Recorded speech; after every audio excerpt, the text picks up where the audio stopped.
Hello friends, very good morning. જય Shri Krishna and જય સ્વામિનારાયણ. આજે છે વાસી ઉત્તરાયણ, એટલે કે ઉત્તરાયણનો બીજો દિવસ. બહાર સ્પીકર ઉપર ગીતો તો સંભળાઈ રહ્યા છે, પરંતુ લોકો કોઈ દેખાતા નથી. આજે લાગે છે કે થોડા મોડેકથી ઉપર જશે. જક્ષુ જાગી ગયો છે અને નાહી લીધું છે, તો એના પપ્પા એને બ્રશ કરાવે ત્યાં સુધીમાં આપણે ચા બનાવી લઈએ.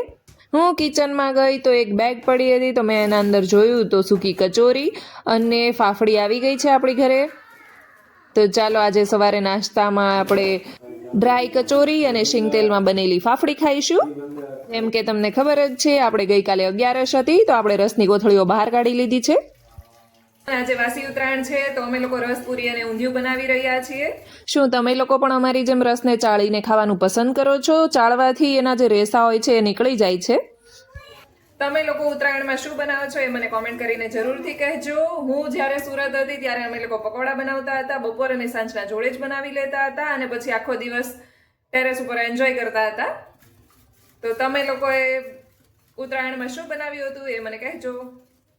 જનરલી ઉત્તરાયણને દિવસે ઊંધિયું કરવામાં આવે છે, પરંતુ આપણે તો ગઈકાલે 11 હતી એટલે વિચાર્યું કે હવે બીજા દિવસે ઊંધિયું કરી નાખીએ. અત્યારે આમે શિયાળામાં બહુ સારી શાકભાજી મળતી હોય છે. આપણી પૂરી પણ વણાઈ ગઈ છે, તો ચાલો હવે તળી નાખીએ. બધા લોકો અલગ અલગ રીતે ઊંધિયું બનાવતા હોય છે. મને મેથીની ગોળીવાળું ઊંધિયું બહુ જ ભાવે છે, તો જનરલી હું એવું જ ઊંધિયું બનાવું છું, અને મારા મમ્મી પણ એવું ઊંધિયું બનાવતા હતા. અને મને તો મેથીની ગોળીઓ બની જાય તો એ હું થોડી સાઈડમાં પણ કાઢી લઉં છું, એટલે અલગથી પણ ખાઈ શકીએ અને શાકમાં પણ નાખીને ખાઈ શકીએ. તો આપણી સરસ મજાની ડીશ બનીને રેડી છે. રસ, પૂરી, ઊંધિયું અને પાપડ. તો આપણે ભગવાનને ધરી લઈએ અને પછી જમી લઈશું. જક્ષુ સૂઈને ઉઠે એટલે આપણે પછી જઈશું ટેરેસ ઉપર પતંગ ચગાવવા માટે. તો ચાલો હવે આજે પ્લાન બદલાઈ ગયો છે, એક બીજા ફ્રેન્ડને ત્યાં જવાનું છે. તો જક્ષુ અહીંયા રેડી થઈને આવી ગયો છે અને અમે લોકો જઈ રહ્યા છીએ એમના ઘરે.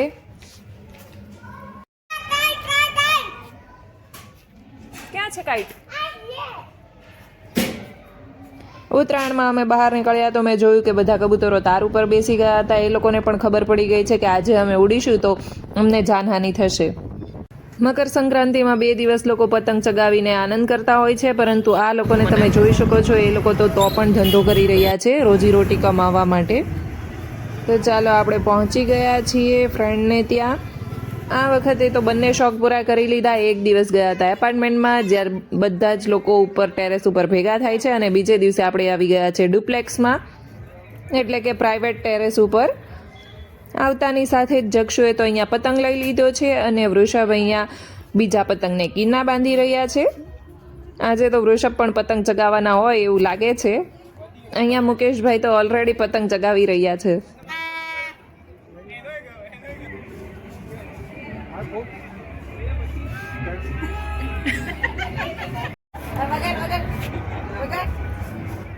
જક્ષુ તારી જેવડું તો છે.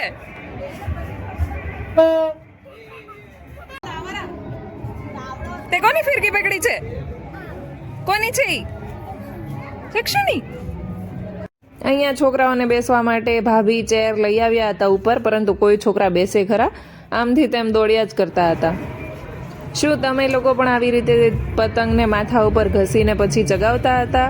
જો ચગાવતા હોય તો મને કોમેન્ટ કરીને જરૂરથી જણાવજો. ગઈકાલે લોકોમાં જેટલો ઉત્સાહ દેખાઈ રહ્યો હતો, આજે પણ એટલો જ ઉત્સાહ હોય એવું લાગે છે. તો આપણે ફિરકી પકડવાનો ટાઈમ આવી ગયો છે, અને અહીંયા વૃષભની પતંગ તો ચગી ગઈ છે. હવે થોડો પવન ફૂંકાવાનું શરૂ થઈ ગયું છે, એટલે વૃષભની પતંગ તો બહુ જ ઊંચી ચડી ગઈ છે આકાશમાં.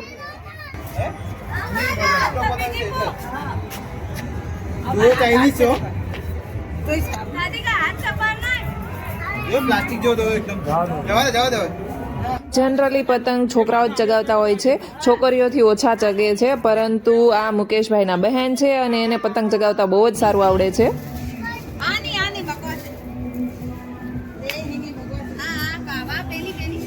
હું જ્યારે નાની હતી ત્યારે મારો એક કઝિન છે, એ પતંગ ચગાવતો અને હું એની ફિરકી પકડીને ઊભી રહેતી, કારણ કે આપણને પતંગ ચગાવવાનો તો શોખ છે નહીં, પરંતુ કોઈ ચગાવતું હોય તો એને હેલ્પ કરી દઈએ અને ફિરકી પકડીને ઊભા રહી જઈએ.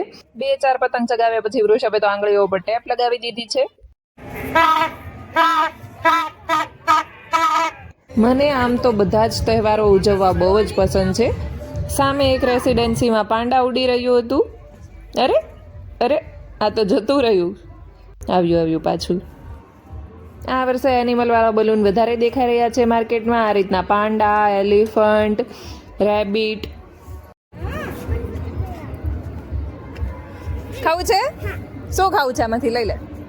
આમાંથી શું ખાવું? લઈ લે. ઉત્તરાયણ હોય અને ચીકી અને તલના લાડુ ના હોય એવું બની શકે. બહુ મોટો પતંગ લઈ આવ્યા મુકેશભાઈ.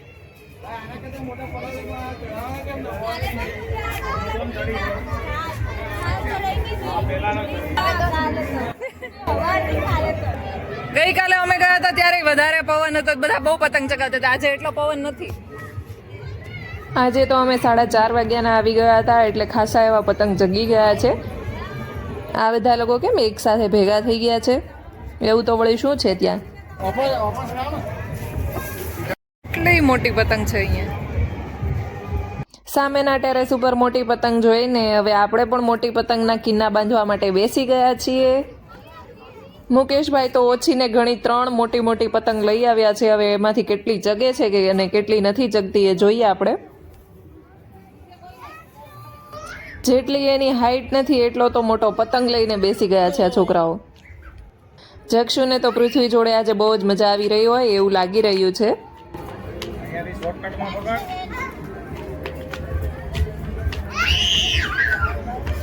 ફાઇનલી કિન્ના બંધાઈ ગયા છે બધા જ મોટા પતંગોના, અને સિયાએ એના પપ્પાને હેલ્પ કરી છે ચગાવવામાં. જો પવન સાથ દેશે તો પતંગ ચગી જશે. અહીંયા બીજી બાજુ જગશુ પણ નાસ્તો લઈને બેસી ગયો છે.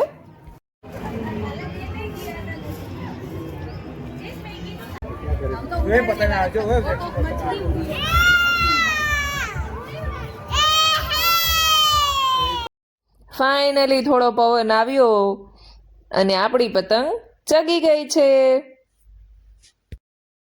એકદમ સ્ટેડી થઈ જશે અને કઈ જ નહીં પકડી રાખવાનું.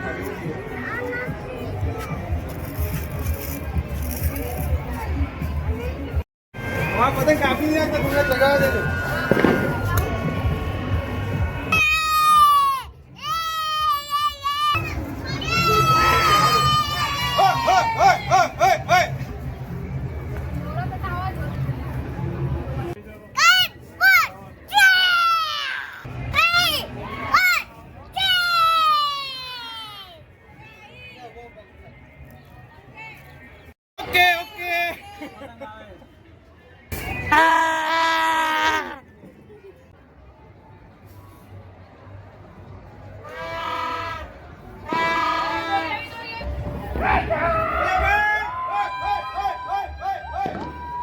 તમે ઉત્તરાયણ કઈ રીતે મનાવતા હતા?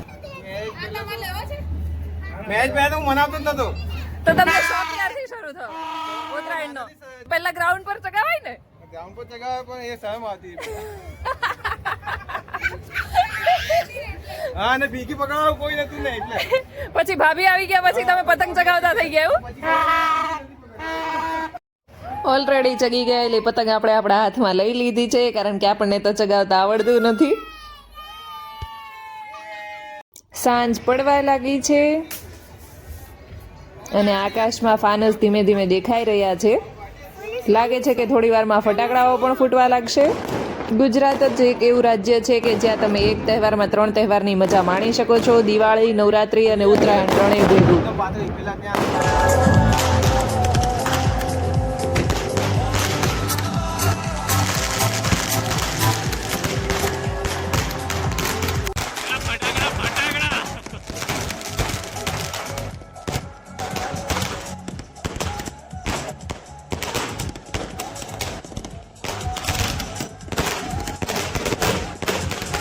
દાલ બાટી જ બનાવી. ના પેલી ગોબા વાલી જ બનાવી. હા, ગોબા રોટી. આજે અમે જે ફ્રેન્ડને ત્યાં આવ્યા એ લોકો મારવાડી છે, તો એ લોકો કહે કે આજે તો તમારે મારવાડની સ્પેશિયલ દાલ બાટી ખાઈને જ જવાનું છે. વૃષભને તો દાલ બાટી પાછી બહુ જ ભાવે છે, એટલે અમે વિચાર્યું કે ચાલો આજે અહીંયા રોકાઈ જઈએ. હું ટેરેસ ઉપરથી નીચે આવી ત્યાં તો દાળ ઓલમોસ્ટ બની જ ગઈ હતી. મગની દાળ અને ચણાની દાળ બંને મિક્સ કરીને એ લોકો દાળ બનાવે છે. સાથે મરચાંનો સંભારો પણ બનાવ્યો છે. એ ભાભી કહેતા હતા કે અમારામાં તો 4 જાતની બાટી બનાવે છે. જક્ષુ અને પૃથ્વી તો બહુ સારા ફ્રેન્ડ બની ગયા હોય એવું લાગે છે. શું આપશો તું એને? વાવ, જો ભાઈએ તો તને બહુ બધા રમકડા આપ્યા.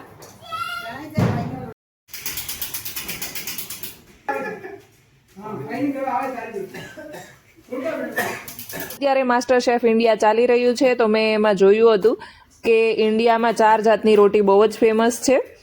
એમાં એક આવે છે આ રાજસ્થાનની ખોબા રોટી. તો એક બાજુ હું મુઠિયા તળી રહી છું, ત્યાં સુધી ભાભી કહે કે હું ખોબા રોટી બનાવી નાખું. તો એને પહેલાં આપણે ભાખરી જેમ વણીએ એ રીતે વણી લેવાની હોય અને ચપ્પુથી આ રીતે નિશાન પાડી દેવાના, એટલે જાડી હોય પણ અંદરથી સારી રીતે ચડી જાય. એની ખાસિયત જ એ છે કે એક બાજુ ચડી જાય પછી એને પલટાવી લેવાની અને પછી આવી રીતે ચપટી ચપટી કરીને આખી રોટી ઉપર ડિઝાઇન બનાવવાની. એ ભાભી કહેતા હતા કે આપણામાં જેમ ભાખરી ખાય એ રીતે એના પિયરમાં તો આવી ખોબા રોટી જ ખાય. બહુ દિવસથી બનાવી ને એટલે તોય મસ્ત બની છે. શું દાલ બાટીમાં જનરલી તમે રાજસ્થાન સાઈડ ગયા હોય તો ગોળ બાટી જ ખાધી હશે, પરંતુ આ એક મુઠિયા ટાઈપની આવે, પછી ગોળ આવે, આની ઉપર બધી બાટી મૂકી દેવાની. અહીંથી હીટ મળે નીચેથી. તમારે કોઈ દિવસ બનાવવું હોય તો લઈ જજો. બહુ મસ્ત બની છે.